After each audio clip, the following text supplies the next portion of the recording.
You are listening to the Beyond the High Road podcast with Shelby Milford, episode number 54. Stay tuned. Welcome to Beyond the High Road.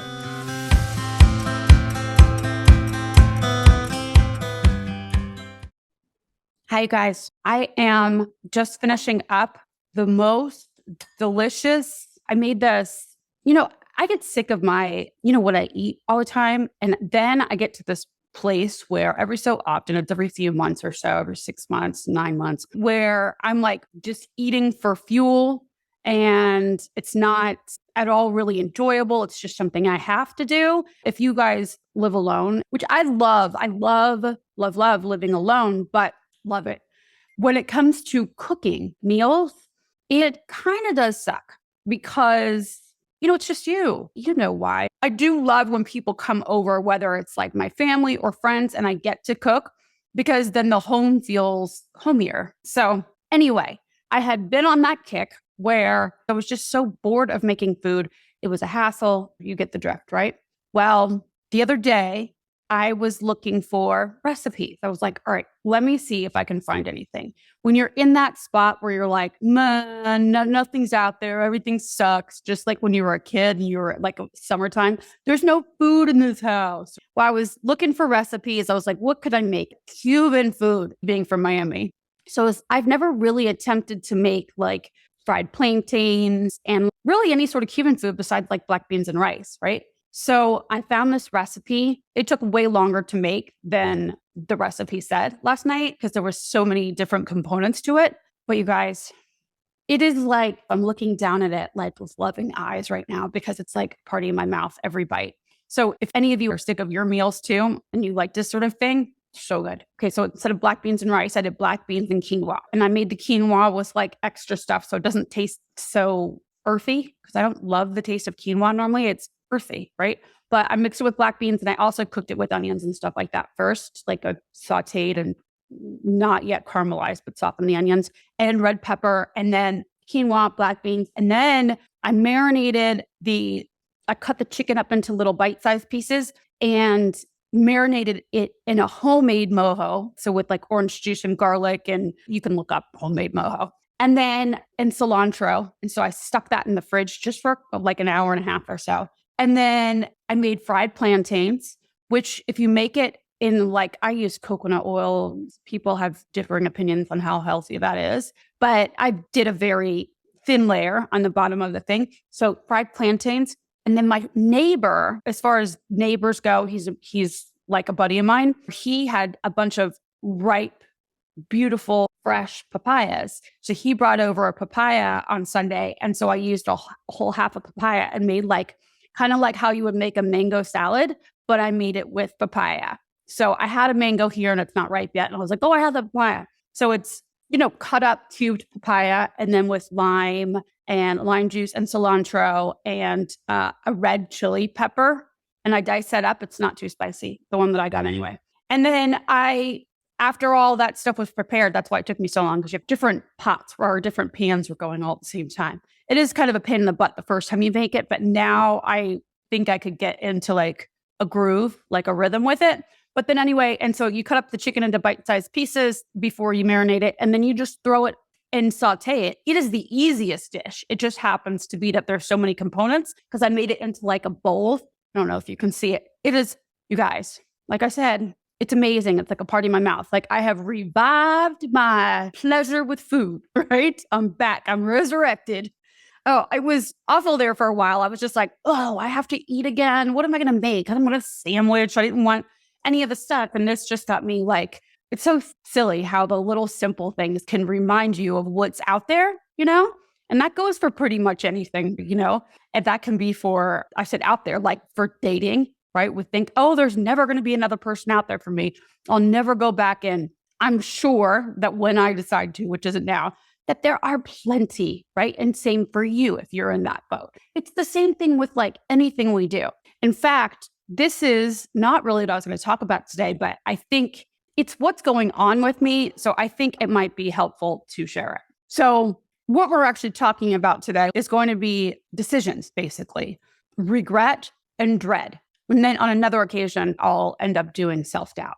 All All right. So this first one I'm going to share with you actually has everything to do with the dread part of this conversation today. Okay. So for my whole life, you guys, I'm distracted because I'm looking back at my cats. Not a pretty sight. Let's see if I go like this.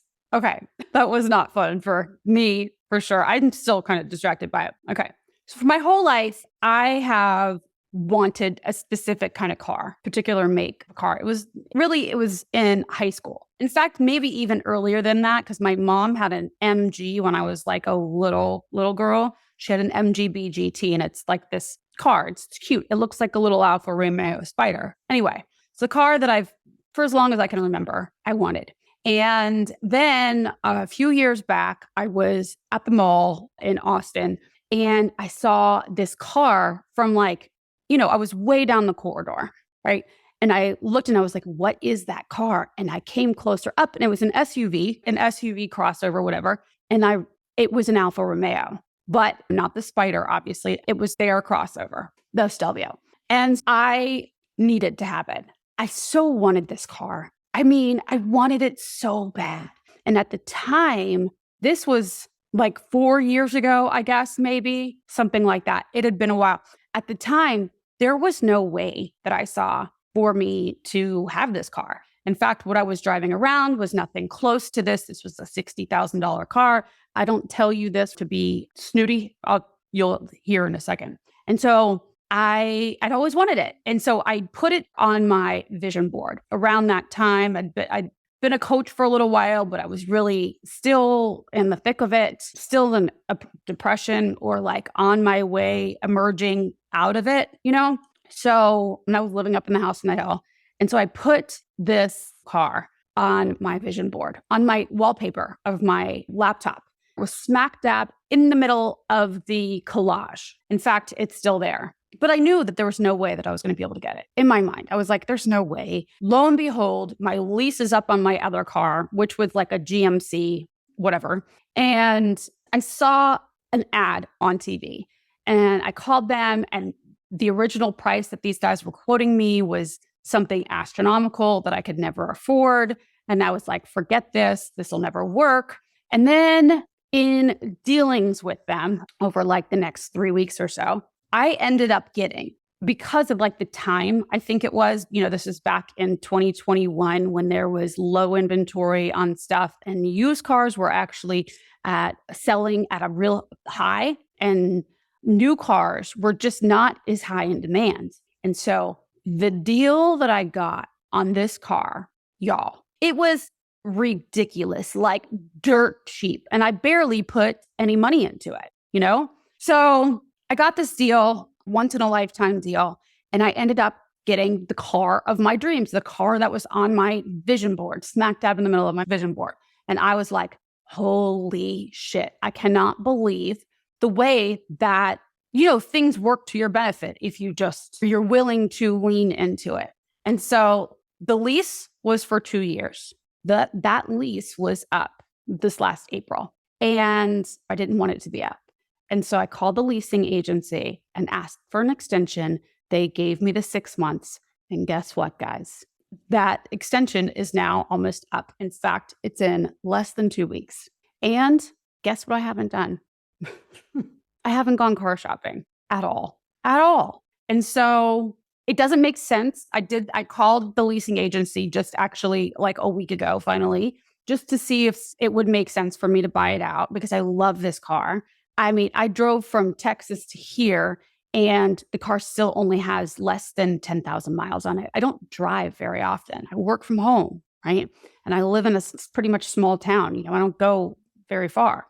Anyway, so the car is very well kept, but this particular brand of car or make of car does not appreciate well or depreciate well. It depreciates fastly. You know what I'm saying? It doesn't hold its value. So it just doesn't make sense to buy it, right? And I can't extend the lease anymore. The lease is done. And I've been dreading this very moment. And for 6 months since I extended it, really for like 3 months, because I extended it and I was like, whoo, dodge that bullet temporarily. But I was like, sweet, I don't have to worry about that right now. And for the last 3 months, I have been ignoring it, dreading it, not wanting to do anything about it. I tell you this story because this is much like, I know for me, and I'm assuming for all humans, how we do when we don't want the inevitable to happen, or we don't want what we think our worst fear is to come to fruition. So what do? We stick our heads in the sand, right? We pretend it's not happening. And we just want it to go away, la, la, la, la, la, la, la, la, right? And then, hope that between now and then, doomsday, that something miraculous will happen and all of a sudden, poof, the car will be yours in my case, in this case. But we do this too, I did this many times in my situation of alienation when maybe a court date was coming up and I didn't want to think about it. So I didn't, especially early on in my custody situation. And this actually will tie into the later part of this episode, which is the regret. But so I would pretend like it wasn't happening or it wasn't upcoming because I just didn't have time to think about it. I just want to compartmentalize and make it sound like I'm doing something purposefully or mindfully. Oh, I just can't think about that right now. Right now, I need to focus on this, right? Which I think is a great strategy if you actually are going to go and take care of that thing, right? Before it happens, before it's the day, right? In my case, with this situation, with my car situation, now it's to the point where I'm under the gun. And so I've got, just less than 2 weeks to finagle my way into another deal. But when this whole time, the last 2 months, what I've been saying to myself is, I don't want to deal with it. I don't know what I'm going to do. These are vague thoughts that are kind of hanging in my head, weighing me down up there. That are you're not going to have a car. You're never going to get a deal like this again. The deal you had was amazing. You're not going to be able to afford the same level of luxury that you had. So now what are you going to get? Blah, blah, blah, blah, blah, blah, right? Poor me, poor me. And so instead of actively taking control of this car situation and of my life, really, and coming from a place of authority, I've been la, la, la, la, la, la, la, and living in all of those awful fears, right? And so the funny thing about doing that, funny, not funny, funny if you catch it first, not so funny if you don't catch it until it actually happens, is that by listening to and believing my fears and avoiding this inevitable due date of the car needing to be turned in, by listening to my fears of you're never going to find anything, you're never going to find a better deal, this sucks, you're going to have to pay extra, all this money up front to get something that you really want, all of those kinds of thoughts, I will make happen. They will come to fruition because if I keep going down this road, and I already have up until just, I think it's 12 days before I have to turn it in, I'm going to have less and less options the closer I get to the date of turn in, right? If it's the day of turn in and I go in there, guess what? This guy's going to know that I don't have any other options. And he's going to give me the blue book value for a new car, right? I'm not going to get any deal. So I am literally causing my fears to come true. Does that make sense? So I'm not going to get a good deal. Of course, I'm not going to get a good deal if I wait until the last minute and I have no other options besides taking an Uber home and being without a car. What was the other fear of mine? You're not going to have a car. I'm making these things come true because I'm focusing on that confirmation bias. Our brains don't want to be wrong. And so it's going to find information and evidence to support what you're thinking on. I'm never going to have a car. That's right. Yeah, we'll just keep going like this and you'll get there. Our brains don't think logically well, that would be a stupid thing to do. Now, your prefrontal does, but this part of the brain, your subconscious, the part that's running you, does not. There's no logic there. So it's going to oh, no car. This is how we do it. We don't do shit until the day of, right? It's been 2.5 years now in the making. So dread. The whole time I'm dreading this event. Let's just say for 6 months, I've been dreading. I mean, it's been longer than that. How much energy have I spent in dread? That takes a lot of energy, right? To have these fears popping up inside of you like whack-a-mole. And then you have to suppress them, push them back down, pretend like they're not there and shove them into a corner of your body, of your mind. Be like, no, no, no, we're not thinking about that. Let's focus over here. Do you know how much energy that takes away? And we wonder why we're so tired in the afternoons sometimes. You're like, I woke up with all this energy. Now I'm exhausted. Or you wake up exhausted already, right? Because your night sleep was awful because your subconscious is coming up with all these fears in your dreams. You just don't know. You know what I'm saying? The energy that we spend not acting or acting in ways that we don't want to because we're trying to avoid the thing that we're dreading. It's asinine. It's ridiculous. The lengths that we will go to, at least for me anyway, that I will go to avoid the dun dun dun impending doom that I think is going to happen, when logically I know that I will have another car if I get my ass in gear and start car shopping today. Instead of spending all this time reeling about it, I will get myself another car. I will be fine. Even if it wasn't a nice car, things are going to be okay, But this dread, the way that we think about it, like every time I would go to my car for the last, I don't know how many months, since the beginning of this year, I would go to my car and my stomach would go, oh. But I think this example is actually perfect to, I don't want to say trivialize, but show in a lighthearted way what our minds do for all of our situations and the heavier topics too, right? Maybe you have a court appearance coming up, or maybe there are people that you need to call, decisions that you need to make, and you're avoiding them. You're like, I'll do it later, or I'll just wait until something happens. This is the dangerous one, right? I'll just wait until something happens, and then that will make the decision for me. Fate will make the decision for me. This is very dangerous, and I do it a lot too, okay? I used to do this, especially with not my daughter's father, the guy after that, that relationship. And I, at the time, was hurting so much because of what was going on with my daughter, which that relationship only made the situation with my daughter that much worse. It was really, really complicated and progressed the situation with my daughter and sort of aggravated my situation of alienation, staying with him. But in my mind, I was thinking that if I created a family for my daughter, that everything would be okay. And so I'd already invested so much time in this guy that I was determined to make it work. I was determined to pour into this relationship and somehow in my mind, the back of my mind and my subconscious somewhere, change him to be the person he was when we first started dating. We can get him back there. He's just on the wrong path, right? In my mind.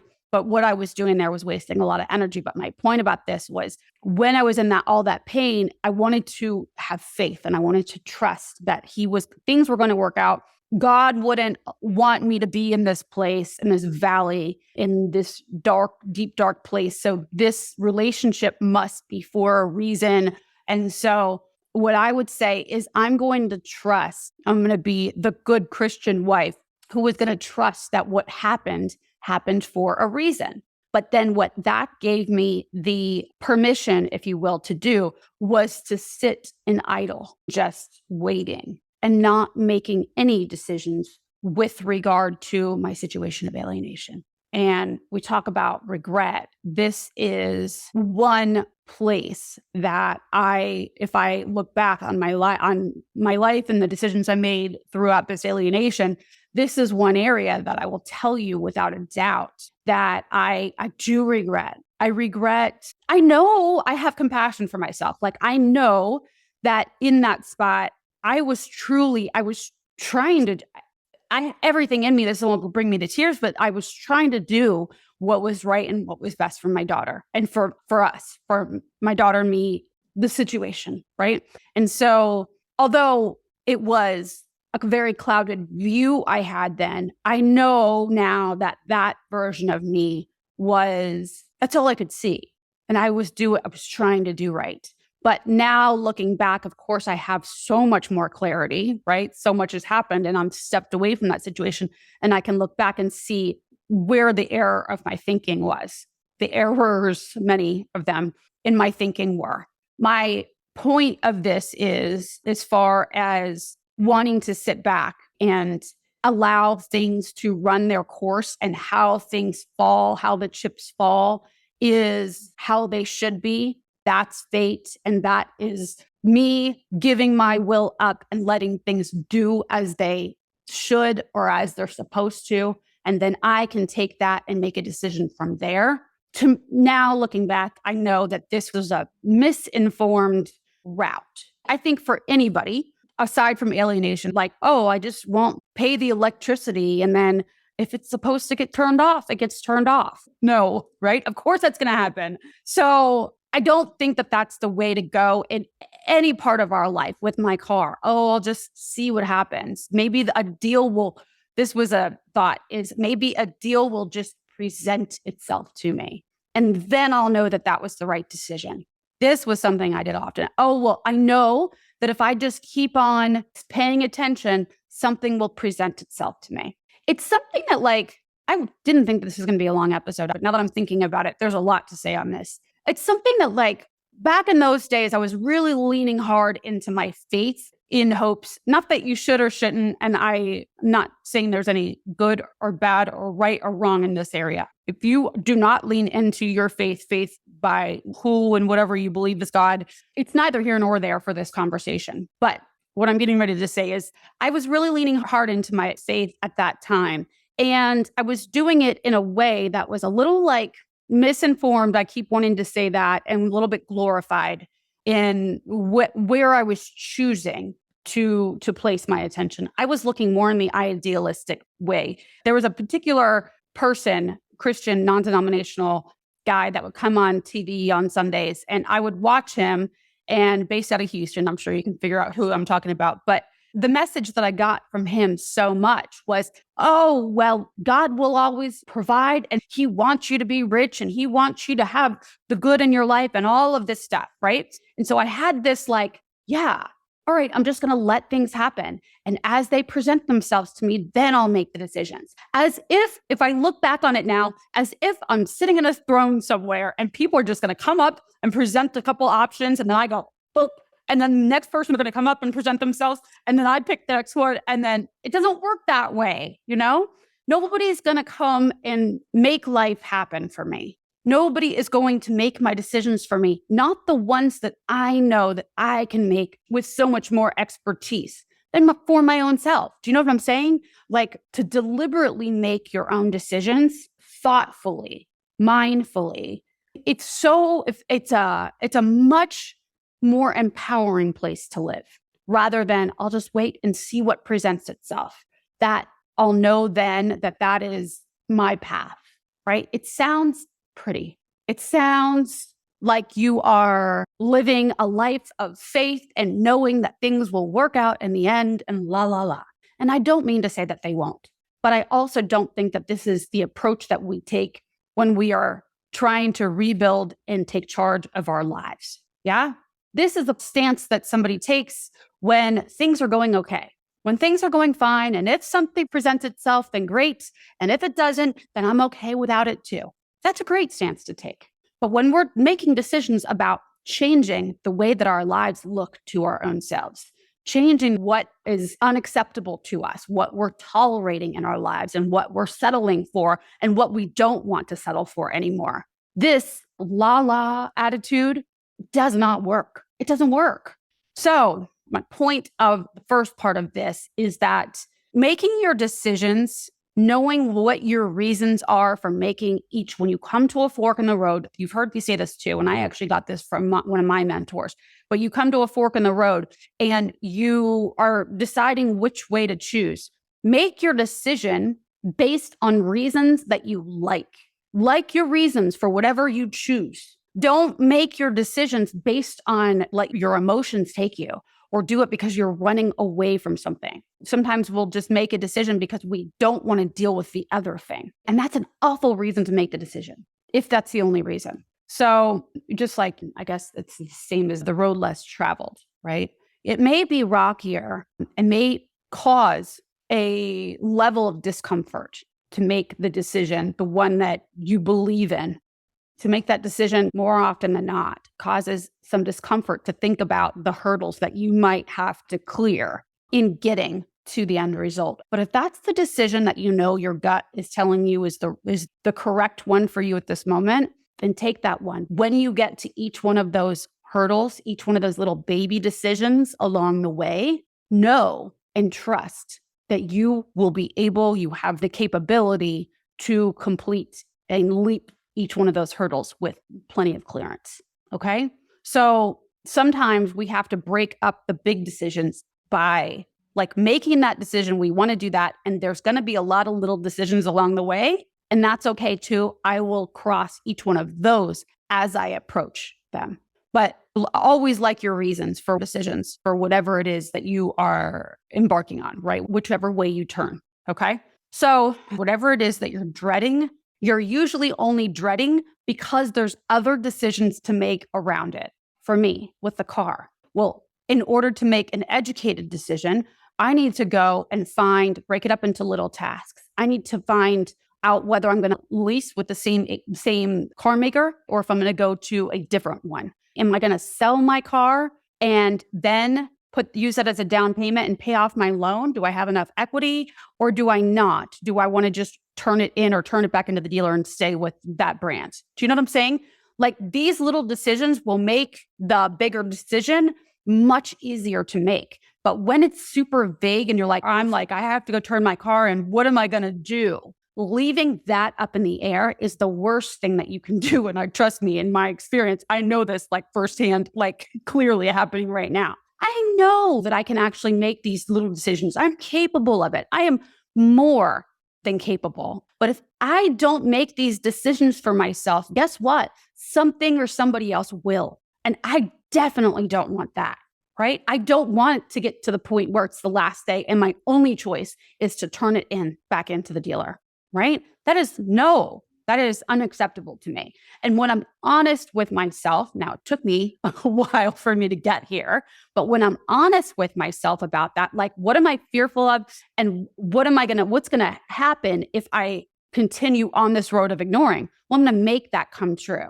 So how can I solve for it now? Okay. So you want to make the little decisions that lead up to the big one, if you can beforehand, or make the big decision and then know that you'll be capable of making the little ones as you go if there's no way of dealing with those now. So dread is done. If you are in indecision and you're in a place where you're like, I don't know what to do, well, I'll just wait and see if something comes to me. That is the worst spot. Keep moving instead of staying stagnant and waiting for something to happen. And then that will show you the way to go. This is a very passive way to live. And you'll find that this is something that you will regret later. Okay. And maybe even cause you a lot of shame later for not taking more action. Right. We always, we hear, I screwed this up on one of the previous episodes a while back. I said it opposite, but you never hear anybody on their deathbed saying like, damn, I should have lived less. I should have done less. I should have acted less, made less decisions. We never hear that. People are always saying, man, I wish I would have done more. I wish I would have decided, made the decision and gone and taken the risks to better myself, to be with people, to connect been more present and connected on a deeper level, right? That is what we hear about. And so when you're making decisions, think about it that way. Will I regret the decision to do or not do this decision in 5 or 10 years from now? Always. That's the way that I do also, like, especially if you're just learning to not drink or not over anything in your life. The day that you want to do the habit, like if you get a craving or an urge, the question I always encourage my clients to ask themselves is, tomorrow, will you regret not doing it? Think of future you and what he or she would really want for you to do.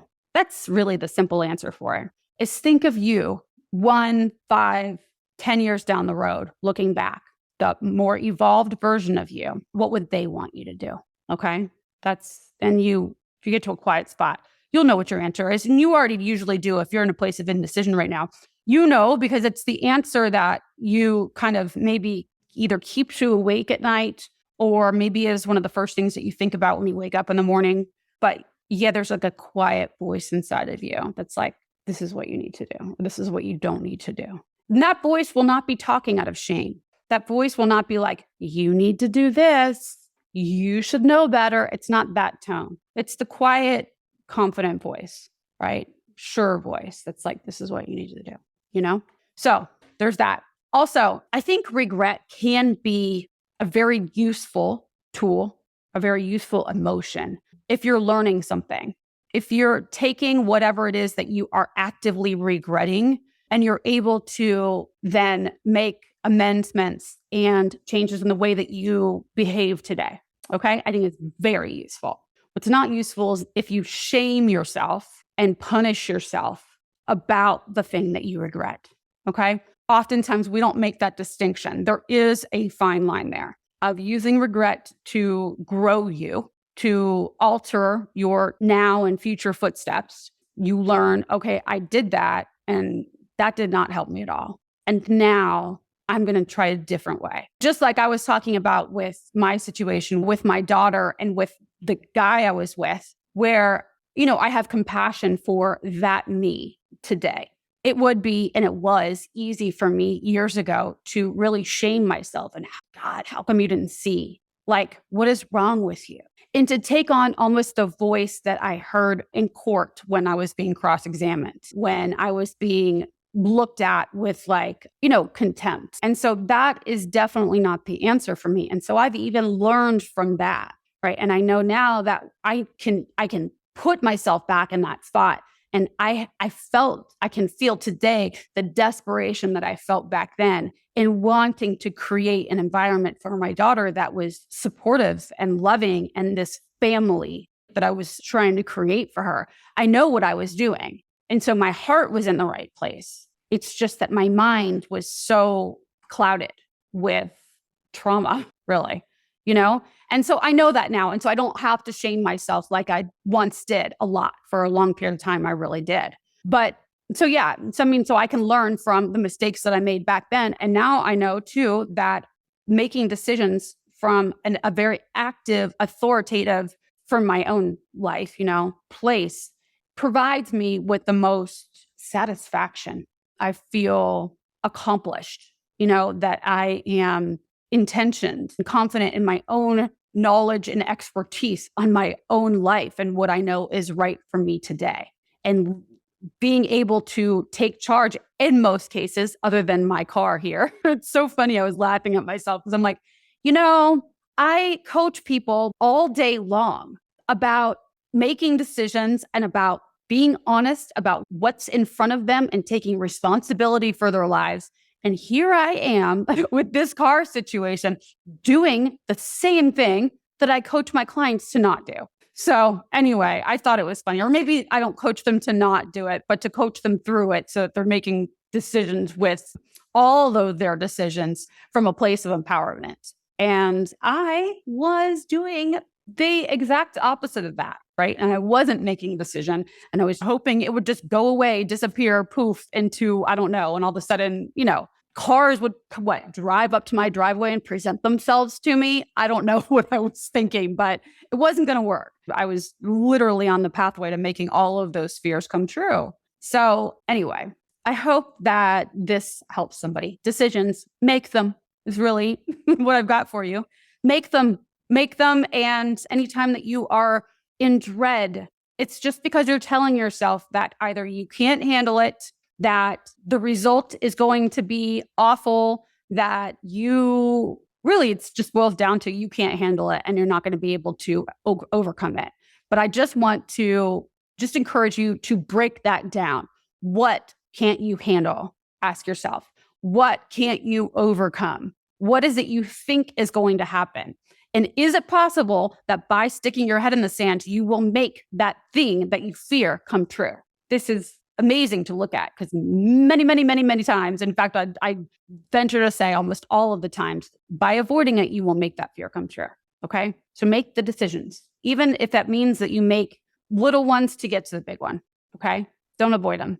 And don't expect, you can, I guess, if you want to, but I would like to offer that you don't expect options to just come and present themselves to you as you go, because that just is an excuse for you. And I do it too, so I don't mean to point fingers, but that's just an excuse for you to stay passive and inactive, and your life will pass you by and you won't make any of those decisions. Okay. And if decisions are made, they won't be made by you. They will have been made by the alienating party or somebody else that you don't want making your decisions. And this is it. Who do you want to be making the decisions in your life? I know that you don't want the alienator or possibly even your children to be making these decisions for you. Okay. And so please start making those decisions. Please, I beg you. You don't want them making your decisions for you. Okay. You are the expert in your life. You can make the most amazing things happen for you if you just apply yourself. I promise. So we're going to be talking about very soon, I think maybe next week, we'll be talking about self-doubt to back this episode up. Okay. All right, you lovelies. That's for my dads and for my moms out there.